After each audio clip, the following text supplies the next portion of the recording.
Hello mga kaulam! Alam pang ulam ay narinig nga ako sa school. Ito na, niluto ko na yung tinapa na galing sa aking mga kaibigan na taga Tagaytay. Maraming salamat sa inyo, Nora and Glenn and Jen. Ayan, niluto ko na iyan. Kaya ngayon naging dalawang bahagi ay dahil sobrang laki. Tapos may kanin ako at pritong itlog galing sa bahay. Nagbaon din ako ng aking kaning basmati rice. Tapos nanghingi ako ng nilagang itlog sa aking co-teacher. At nagbaon din ako ng hiniwang kamatis at hiniwang cucumber. Ay di panapanama na iyan. So pinaghati-hati ko. Dini meron akong katabi din sa aking kaliwa. Sabi ko bakas na lang kami din sa kalahating bandang buntot. Tapos yung kalahati ibinigay ko sa aking mga ka-teacher na sa bandang kanan para lahat ay makatikim. Sarap na sarap talaga sila. Kaya nga't ayun, sabi nila kung pupunta raw dito ang mga inay sa 31 ay mag-o-order din daw sila dahil kakaiba daw talaga ang lasa. Ika ako naman ay naibinigay ng with love talaga. Ibinigay yan ng mula sa puso kaya sobrang sarap talaga ng bangus na iyan. Kung napansin niyo ako sa takip ng aking baon na nakain dahil wala kaming pinggan, nakalimutan kong magdala ng pinggan at sobra ng bigat ng aking mga bitbit sa pagpasok. Pag ganyan sa eskolya, maraming mga makikita kayong braso, yung gayang mga kamay, yung mga gayang braso na nag-aabutan ng pagkain. Kaya nga meron tayong isang basher na sinasabi na ako daw pag nakain, inilalagay ko na daw lahat sa aking pinggan para daw akong patay gutom.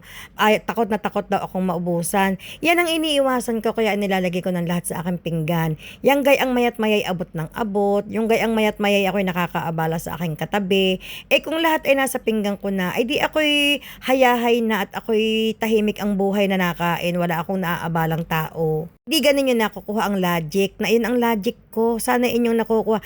Siguro kayo pag nakain, ganyang salasalawar ang mga kamay dahil isa-isa lang ang ninyong ilalagay. Kanin lamang, tapos ang ulam imayat maya inyong kukuhanin, ay di ngay gayan salasalawar ang mga kamay. Mindset mga kaulam. Pagka gayon gagawa ninyo ng paraan para kayo ay tahimik ang buhay sa pagkain. Hindi yung lahat na lamang ay inyong inabala. Di yan, gusto ko sanang kumain ng mapayapa, ng walang hunta, ng walang imik. Dahil sobrang gutom ko na at yata alas 11 na hindi pa kami naalmusal at napasabak agad sa training.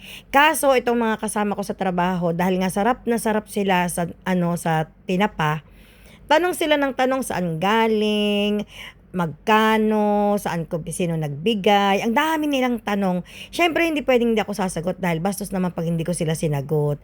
Gayon lang talaga. O, tinanin nyo, may kamay na naman. Mahigpit.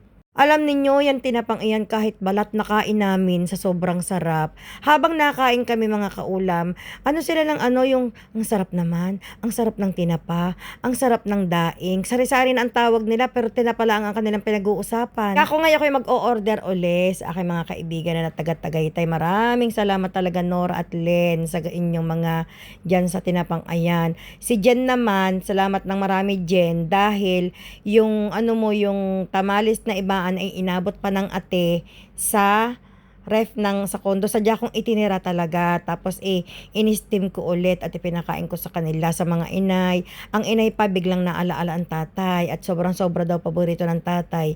Yung tamalis ibaan na iyon. Pag ang inay daw nakakabili noon, parati daw pinapasalubungan ang tatay noon. Diyan ngay dali-dali ang aming kain mga kaulam dahil tinatawag na kami sa another meeting. Wala nang katapusang meeting, wala nang katapusang training, wala nang katapusang CPD.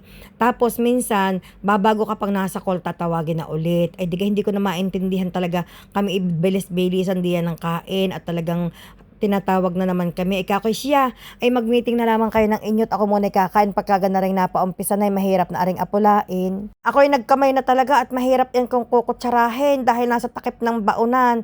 Talaga namang ako'y sadya nagkakamay. Bihira naman talaga akong magkutsara, palusot pa ako Talaga namang napakasarap din ng kamatis na hiniwa ko niyan dahil yan malutong na malutong at sariwang-sariwa. Ang pipino lang medyo ilang araw nang nasa ref, pero ang kamatis babagong bili ni Ibrahim. Ang sarap, manamis-namis. Hindi kagaya ng kamatis sa Pilipinas na pagkakaasim baga. Dito sa Dubai ang kamatis, yung malalaking pula, manamis-namis talaga ang lasa niyan. Kaya hindi masarap na pampaasim sa isda sa sinigang. Yung sa Pilipinas naman na kamatis, ang mas masarap pampaasim sa sinigang dahil maasim na maasim talaga.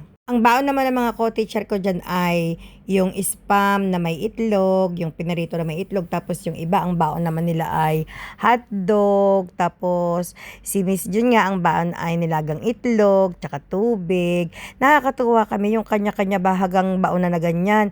Tapos pagsasama-samahin namin, aba, talaga namang isang kainan din nga eh. Ay siya, diyan na kayo.